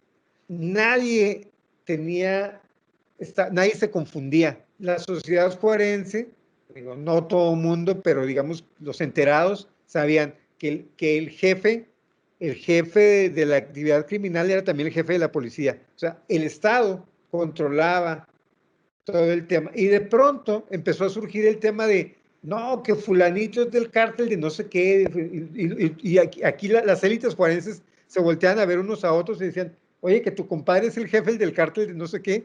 Acá no sabía que tuviera tanto poder, ¿no? Entonces, hay una memoria también de este momento en que se implantó la idea de esta organización supraestatal, ¿no? Y que de pronto es, oye, ¿de veras? Bueno, pues yo no sabía que tuviera tanto. El cártel de Benavides, pues está bien. Ya entonces, yo creo que es bueno pensar en estas cosas en una perspectiva histórica más larga. Y también de ser autorreflexivos. Creo que algunos de quienes hemos participado en los medios aquí a nivel local hemos desarrollado cierta capacidad de autorreflexión y autocrítica, y creo que es muy importante que también los reporteros, porque además tampoco eso de que de fuera y de dentro no es tan fácil discernir, ¿no? Hay estas alianzas como la de Julián con Charles Bowden o con otros reporteros, y así hay otras, ¿no? Entonces es muy difícil también establecer lo que es de dentro y lo que es de fuera, pero quien sí necesita un grado de autocrítica y autorreflexividad es en relación a los medios norteamericanos, porque de repente aparecen como si fueran inocentes, los medios, me refiero a las empresas, como si no tuvieran agenda política y no estuvieran insertos en una sociedad política que promueve ciertos intereses, como el tema de los cárteles. El tema de los cárteles es muy importante porque también tiene que ver, se va generando a la par de toda esta criminalización, por ejemplo, de los guetos y las comunidades pauperizadas en Estados Unidos, que viene a justificar las acciones policíacas de alto impacto y la militarización civil con derechos humanos. Entonces, ese es un tema que ya lo estamos tocando acá y que yo creo que se debería de tocar allá, porque el New York Times, el Dallas Morning News, el Atlantic Monthly, todos esos son empresas con intereses y alineadas a un sistema político que promueve la superioridad cultural y política de los Estados Unidos sobre México. Entonces, por eso es muy fácil decir, como dice Dudley, que se está riendo, y yo también me río con él, de decir, no, sí, es que había corrupción y que los generales, etcétera. Come on. Y que no hay corrupción en Estados Unidos, no hay generales corruptos en Estados Unidos, no hay políticos corruptos en Estados Unidos, periodistas corruptos en Estados Unidos, periodistas abiertamente al servicio de las labores de inteligencia de los Estados Unidos. Digo, son preguntas nada más. Perdón, me emocioné. Claro que hay corruptos en Estados Unidos y claro que hay mucha culpa por parte de Estados Unidos. Sabemos que el mercado de Estados Unidos está causando ese problema en Ciudad Juárez y en México.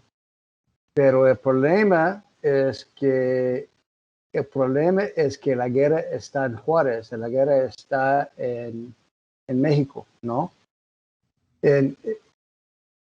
Casi no hay muertes, no hay homicidios en El Paso, por ejemplo, ¿no?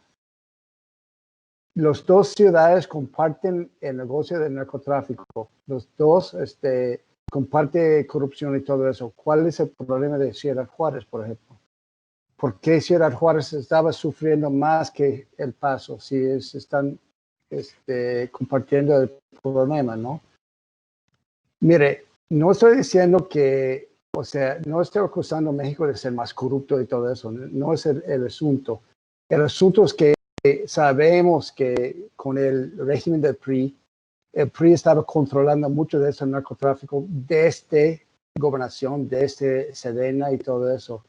Con la democracia que llegó, democracia entre comillas, que llegó con Vicente Fox, había más libertad con los gobernadores, más libertad a nivel local, y sí los pandillas locales sí tomaban más fuerza. y es lo que pasó en Nuevo Laredo primero en 2004 y luego fue como la pandemia que estaba pasando por muchas partes y llegó a Ciudad Juárez en 2008. Y las sociedades no sabían cómo lidiar con tanta violencia, con tanto problema. Decir que todo eso vino por parte de las fuerzas de seguridad, yo creo que es muy simplista, pero las fuerzas de seguridad sí tenían mucho que ver con todo eso, obviamente, pero el problema es mucho más complejo a mi punto de vista. Bueno, yo añadiría aquí algo, porque, miren, en este tema hay mucha simulación, hay mucha narrativa impuesta, hay mucha mentira también. En 2009, cuando Juárez se colocaba como la ciudad más violenta, no solamente de México, sino del hemisferio, y la frontera en sí estaba conflagrando por tanto asesinato, por tanta desaparición, con una escenificación de los cuerpos, aparte que nunca se había visto.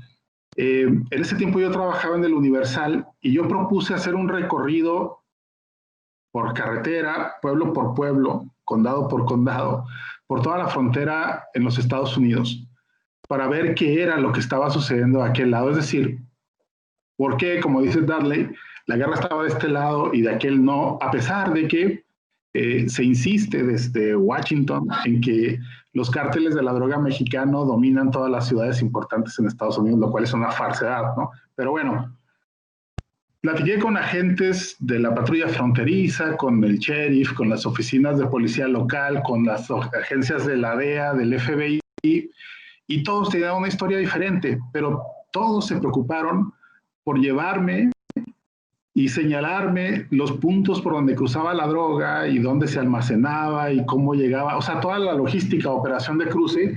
Y mi pregunta era bien simple, pues ¿por qué no los agarra, no? Entonces, bueno, cada quien daba una respuesta absurda, pero yo creo que la escena que más retrata esta cosa que se da como verdad absoluta, que es que la droga atraviesa por la frontera común entre ambos países y no por los puertos marítimos, sino por el aire, por ejemplo, me la dio el jefe de policía no recuerdo cómo se llama ese condado que hace frontera con Acuña, Maverick creo que es, ¿no? El tipo me lleva a una colina en donde allá en el horizonte perdido se veía como un hilo negro, que eran los árboles por donde iba el río Bravo o el río Grande, y se veía una llanura vastísima, vastísima, increíblemente grande. Y el tipo me decía, por aquí los Zetas mandan a los indocumentados cargados de droga, y yo le decía, ¿y cuánto tienen que caminar para alcanzar una autopista, no?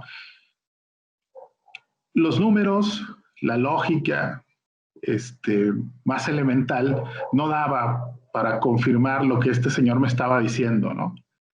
Está como el jefe de policía en La Mexicana, este municipio que está arriba de Albuquerque, que es el que tenía el registro de mayor consumo per cápita de heroína en Estados Unidos. Me hablaba del cártel de Sinaloa y pues resulta que toda la gente que habían detenido como distribuidores eran anglos o eran negros, ¿no? Ni siquiera había un mexicano o un mexicoamericano. Entonces, digo, también ellos mismos están como asumiendo esta narrativa como si fuera un mantra, ¿no? Los cárteles y el Chapo y los Zetas y no sé qué tantas cosas, pero en una entrevista seria, formal, en donde uno los confronta con realidades muy diferentes que cuestionan su propia narrativa, no saben qué responder, ¿no? Entonces, también hay que hablar de que hay corrupción, pero también hay una imposición de una verdad que no existe, es una invención, básicamente, que se configura, que se fragua desde los altos sistemas del poder. Y esto no quiere decir que no existan grupos criminales, que no existan traficantes, que no existan gatilleros y tratantes de blancas, ¿no? Todo esto existe, ¿no? Pero a final de cuentas, este es un juego de perversión que se teje sobre un tablero que es muy complejo de leer, y lo único que yo he encontrado como periodista para atar una cosa con la otra es el piso con tierra, es decir, de quién es la tierra y qué sucede en esas tierras y qué hay en esas tierras o qué se tiene proyectado sobre esas tierras. Entonces, cuando uno comienza a investigar y a documentar qué es lo que se teje alrededor de la tierra, se comprende la realidad de una manera muy diferente. Me gustaría responder rápidamente a ver, ¿sí me escuchan? Sí. Ok, creo que queremos dejar tiempo para las preguntas y ya van a ser las 8, pero quería responder rápidamente. Willy, la razón de que yo cada rato digo los periodistas de fuera, los fuereños, no es para absolverme de cualquier responsabilidad sobre el trabajo que hacemos, es más que nada porque yo creo que yo siempre digo, los de Juárez conocen Juárez mejor que nosotros, y me sorprendió que Julián nos invitara a tantos periodistas norteamericanos a hablar sobre Juárez, sobre el periodismo en Juárez, cuando hay muchos periodistas juarenses, igual que a mí me hubiera gustado escuchar esta noche que no están presentes, como algunas de las periodistas mujeres de Juárez que son buenísimas, que no están, la verdad. Entonces solo quería explicar ese comentario. Nosotros, o sea, ustedes no lo ven, pero estamos especialmente, o sea, Dudley no es de Texas, pero es de Texas porque lleva años. Él empezó su carrera en Brownsville, en la frontera. Mónica y yo somos mexicoamericanas, cargamos mucho con un sentido de responsabilidad sobre las narrativas y cómo los norteamericanos se alimentan de esas narrativas sobre la frontera, ¿no? Entonces, nosotros estamos en un lugar complicado donde queremos escribir sobre la violencia en la frontera porque de hecho somos fronterizas. Yo y Mónica somos de la frontera. Mis papás, mi abuelita vive en Matamoros aún hoy, ¿no? Entonces, también es mi tierra, también es mi región que se está descomponiendo muchísimo y queremos escribir sobre eso, pero sabemos que nuestros editores les ponen ciertas, como le dicen, headlines, no sé en español, a las historias, que buscan ciertas historias, ciertas narrativas. Nosotros peleamos todo el tiempo con nuestros editores sobre esos temas, sobre esas cuestiones. Entonces sí es también mucho más complejo cuando hablamos de nosotros y de nuestro papel. Creo que otra cosa también es que los mexicanos muchas veces quieren aplicar como el contexto de México exactamente a los Estados Unidos. Entonces, en México el crimen funciona controlando territorios y suponen que así es en Estados Unidos, ¿no?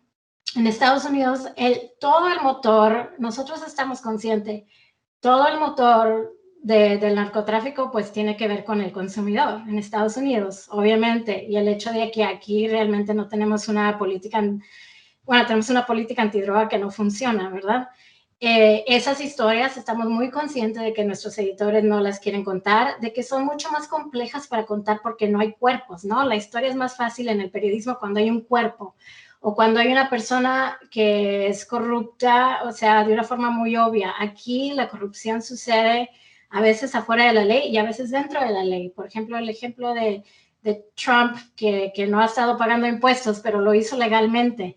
Entonces, esas historias también creo que esa es otra cosa de que nos lleva es más difícil contar la historia, encontrar la historia y verificarla, porque aquí nos piden mucho como poder verificar lo que reportamos, ¿no? Tener varias fuentes. Por ejemplo, los bancos que están lavando el dinero, esa es otra historia que se tiene que contar, de las armas que se trafican hacia México. Y nosotros hemos intentado contar esas historias a veces exitosamente, a veces no. Pero también, por ejemplo, en Estados Unidos, claro que existe el narcotráfico, pero vuelvo a decir, es una lógica distinta, no es una lógica de control de territorios, porque aquí no se controla un territorio comprando a un político, comprando a un jefe de seguridad, comprando a un narcotraficante, y ahora ya puedes cruzar drogas por todo Texas sin que nadie se meta en tu espacio. No, aquí hay personas de diferentes grupos, todas funcionando, haciendo negocio en el mismo área, ¿no? Entonces, sí es un contexto diferente. No sé si hay carteles de la misma forma. O sea, no entiendo aquí porque primero me dicen que no hay carteles en México y luego me dicen que sí hay y que en Estados Unidos también debe de haber. hay muchos intereses criminales, hay mucha gente corrupta, hay unos que lo hacen dentro de la ley, hay unos que lo hacen fuera de la ley aquí en Estados Unidos. Y perdón que yo me emocione, pero me estoy emocionando igual que Willy, y así quedamos del mismo plano. Y la verdad es que, por ejemplo, en mi caso, yo ya los últimos años dejé de reportear sobre la violencia en la frontera, porque dije, es la misma narrativa, los norteamericanos la están leyendo de la misma forma, no está cambiando nada, y a la misma vez tenemos un presidente que está haciendo a los migrantes como los peores enemigos, y me dediqué los últimos años a estudiar a los votantes latinos y por qué votan o no votan. O sea, hay temas aquí que nosotros tenemos que manejar, y yo decidí ahora cambiar la mirada hacia este lado de la frontera.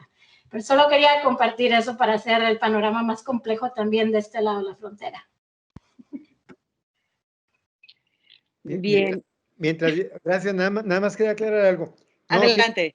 Tienes razón. Yo dije muchas cosas muy rápido, pero no quería dejarla ahí. Más bien lo que quería cuestionar es que los de Juárez tuviéramos una respuesta más legítima o mejor. Y por eso decía que en realidad se da en este parentesco que establecemos con periodistas de otros lados, y no para descalificar de ninguna manera, al contrario, la participación o sea, como que los de dentro tenemos más cosas o conocemos más que los de fuera, nada más lejos de mi intención.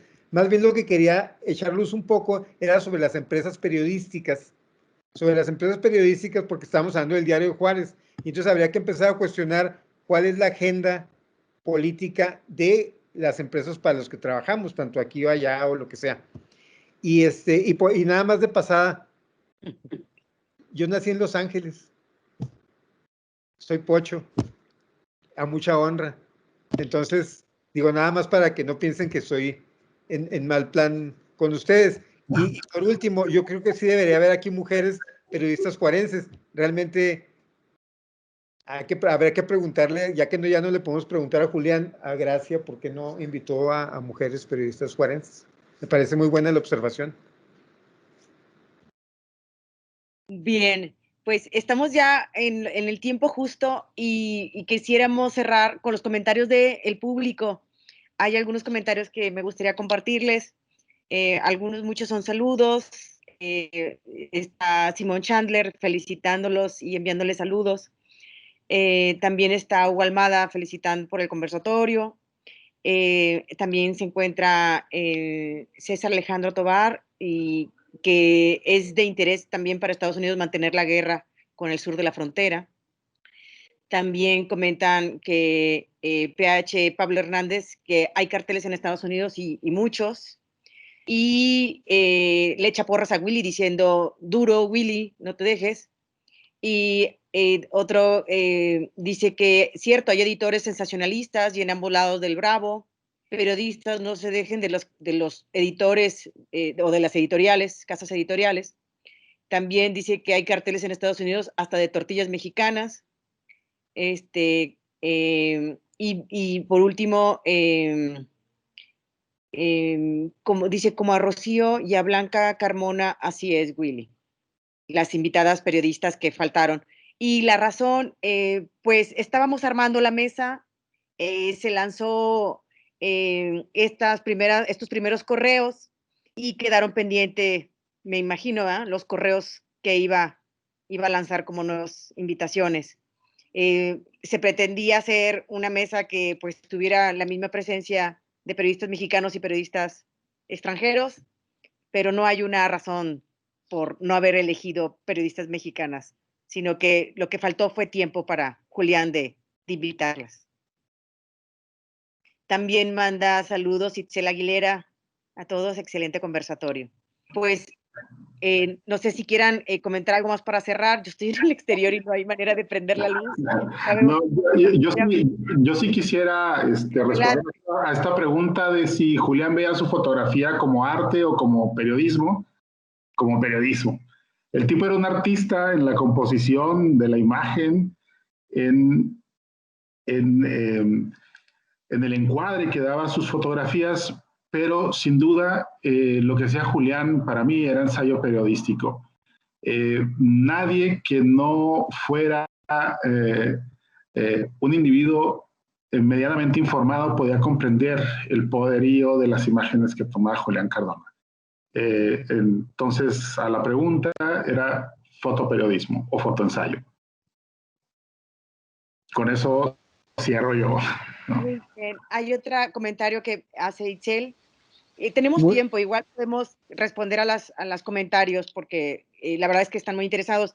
Comenta Itzel, estuve en un taller con Julián titulado La mirada insumisa. Esa idea de defensa es una voz propia de su voz documental.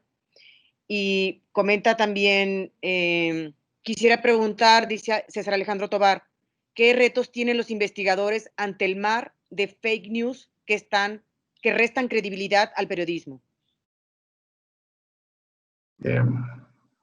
Pues, ¿quién quiere responder? No, bueno, pues indudablemente las redes sociales potencian esta diseminación de información falsa y la inmediatez con la que se acostumbra en estas nuevas generaciones a buscar información, pues bueno, contamina, digamos, la comprensión y la lectura de los fenómenos sociales, ¿no? Pero el periodismo es el periodismo y quien busque abrevar de información siempre buscará fuentes profesionales para hacerlo. Entonces, en lo personal, en mi opinión muy personal, al contrario, yo creo que se potencia más el papel del periodista ante este oleaje de noticias falsas. Muy bien, pues ya son saludos de Christian Boll desde Montreal y no sé si quieran cerrar con algún comentario, sobre todo en esta oportunidad de rendir memoria a Julián.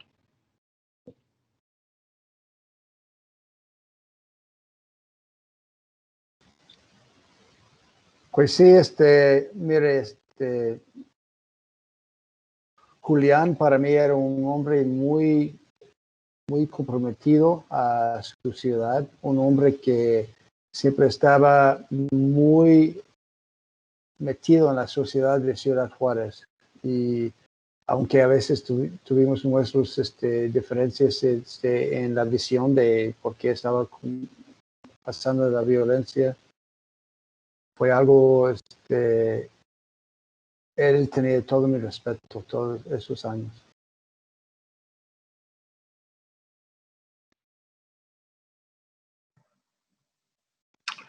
Bueno, yo añadiría eso. Hoy hace exactamente un mes que murió Julián. Y hoy hace exactamente un mes que tuvimos nuestra última conversación por teléfono, que curiosamente no se trató de nada periodístico, sino de Black Sabbath, Deep Purple y Connexas.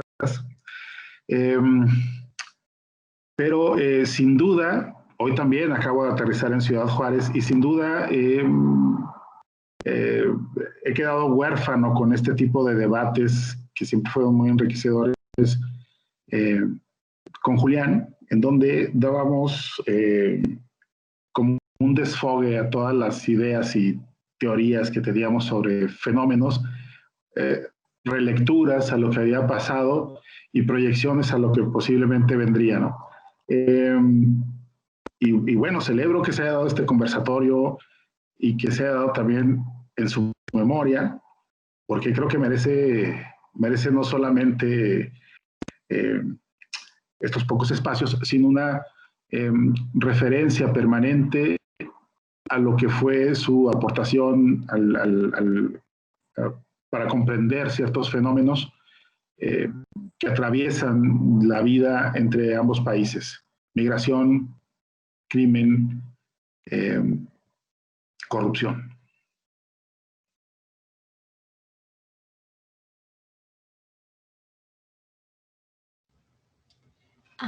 Pues yo solo diría que ahorita más que nunca lo extraño, porque teníamos, como dice Ignacio, tuvimos en el 2016, Ignacio, yo y Julián, una conversación muy intensa después de ver al Papa. Y así nos poníamos a veces emotivos, intensos, cada quien con sus teorías, y era muy rico poder hacerlo en confianza y saber que continuaba la amistad. Creo que Julián, me conmueve decirlo, es una persona muy, muy brillante, que sabemos su biografía, que llegó a Juárez de Zacatecas, trabajó en maquiladora, y cuando yo lo conocí leía el New Yorker más que yo. O sea, yo ni leía la revista y él la leía todo el tiempo y tenía ideas sobre no solo Juárez, pero todo el mundo. Una persona realmente única, muy brillante, con ideas, y a veces estábamos de acuerdo y a veces no, pero fue, pues fue muy especial, y para el mundo periodístico, para el mundo de fotografía y para los que lo conocimos como amigo, siempre va a estar con nosotros. Gracias.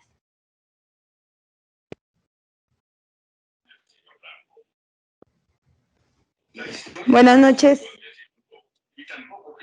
Estamos recapitulando, despidiéndonos, ¿verdad? ¿Sí? Bueno. Sí, Julián, sí, Willy, perdón. Es que nos confunden. Oye, no, Julián, siempre que nos convocamos a platicar decía, oye, hay que entrar en materia. Ya se acumuló muchas cosas que discutir, hay que entrar en materia. Y entramos en materia y, como dice Dudley, había cosas en las que no estábamos de acuerdo. Probablemente no son las mismas cosas, pero había cosas en las que no estábamos de acuerdo. Y una cosa que discutíamos mucho era que yo le decía que en mi experiencia como periodista, como activista, como simple residente de Juárez, que ve una injusticias y las quiere contar y quiere reclutar a otros para que las cuenten más adelante, que a veces nos sobregirábamos en el discurso y representábamos las cosas de manera que no siempre era que daba un resultado que no siempre era el más deseable, porque se los contábamos a gente que tiene una vocación por exotizar las cosas y que entonces terminábamos contando cosas que no queríamos contar, y que entonces había una exageración, un sobregiro en el discurso, a lo que él contestaba férreamente que a él interesaba mucho que el Estado mexicano no se quedara con el monopolio de la representación de los cuerpos que habían sido víctimas de la violencia. Entonces, en esta conversación podíamos durar horas, pero un día estábamos platicando como horas ahí en el Starbucks de la Monumental, al cual llamábamos el Starbucks de la Resistencia. Nos fuimos a los burritos del diario. Son los burritos de hielera que se venden afuera del diario Juárez. Y nos fuimos caminando y nos aventamos nuestros burritos de arriero, etcétera. Y luego regresamos caminando, íbamos caminando por la 16 de septiembre. Y esto era como 2010, 2009, por ahí. Y luego Julián volteó a verme con socarronería, porque él siempre defendía, no, sí, aquí las cosas son terribles, no sé qué. Y luego me dijo, fíjate, venimos caminando por la ciudad más violenta del mundo a las 11 de la noche, por la avenida Triunfo de la República, con todas estas patrullas militares, y todo por venirnos a comer unos burritos. Ese es mi recuerdo de Julián, una persona con una gran inteligencia, un gran sentido del humor y de la ironía. Y creo que ese es el legado de nuestra amistad con Julián, la discrepancia, la discusión fuerte, pero sobre todo la fraternidad, la hermandad con la que se podía convivir con él sin, como diría él también, bajar bandera.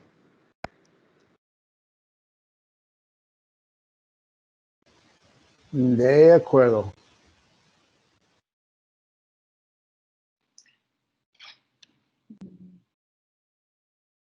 Bien, pues yo comentaría pues simplemente que yo estoy agradecida por el trabajo de Julián, los rostros que él mostraba en su trabajo.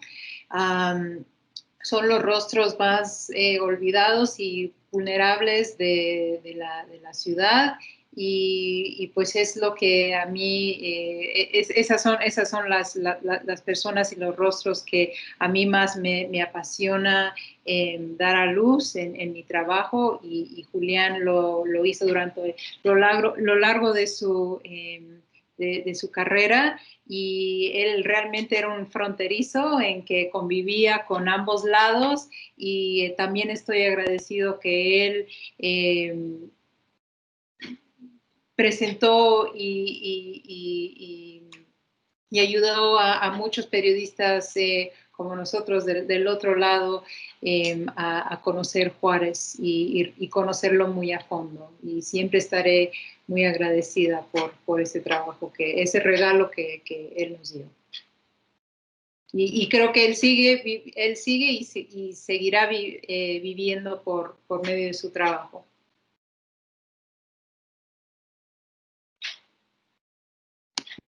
Mi conexión a internet no es muy buena en este momento, por eso no podía intervenir.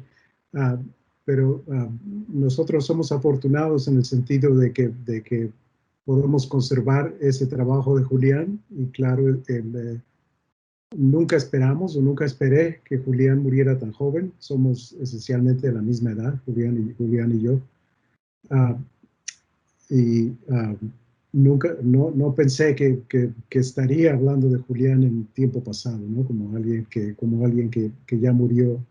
Y eso nos presenta un reto en cuanto a su trabajo fotográfico, no solo de preservación, que está preservado, sino de promoción de su trabajo fotográfico en ambos lados de la frontera, ¿no? Porque yo creo que cualquier fotoperiodista que se precie de ser un buen fotoperiodista tiene un trabajo mucho más grande y una carpeta, un portafolio mucho más grande que el que se publica en los periódicos o aquel que se publica incluso en libros, ¿no? O lo que se puede presentar en exhibiciones. Y entonces tener una comprensión mayor de su trabajo fotográfico creo que es un reto importante para nosotros.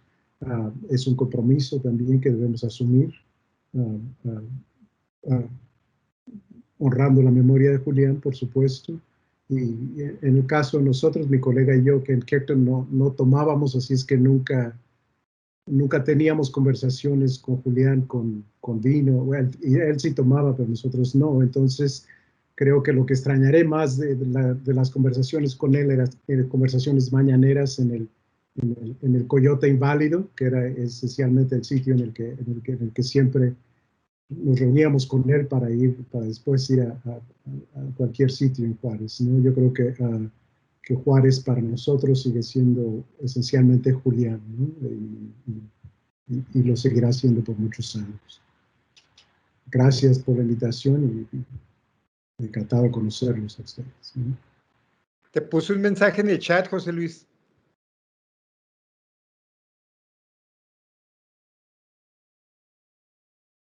No lo vi, muchas gracias, Willy. Reconocí ese acento angelino en tu español. Pues, ¿me escuchan? Es que yo creo que ya no me ven, ¿no? Te escuchamos Muy y bien. ahora te vemos. Bueno, pues para concluir, agradecerles su participación y pues por supuesto que me uno a los comentarios de considerar esta mesa sin Julián, ¿no? O sea, estar participando en esto sin Julián. Y que ha dejado un consuelo de cierta manera con haber terminado su último proyecto, que en este caso es un proyecto narrativo extenso, aunque ya había participado en otros proyectos narrativos, pero no tan extenso. Pues yo creo que nos deja una sorpresa porque nos va a presentar un nuevo léxico, ¿no? Un nuevo proyecto y otra perspectiva, ¿no? O sea, yo creo que no ha terminado de sorprendernos, ¿sí? Y en este sentido, yo creo que hay mucho todavía que hay que recordarlo. Yo creo que de muchos aspectos, en su homilía fue sorprendente la cantidad de comentarios en los que coincidía la forma de hacernos sentir a todos como familia. Les agradecemos mucho el coloquio y pues estamos igual, creo que nos queda mucho por recordar de Julián y compartir. Muchísimas gracias a todos. Gracias. Gracias.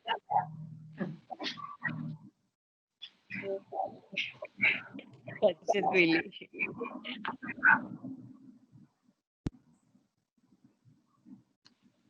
No fumen mucha mota, por favor. ¿Perdona? No fumen mucha mota, ya están grandes. Tenemos, bien, en el correo quedaron sus direcciones y obviamente vamos a mandarles una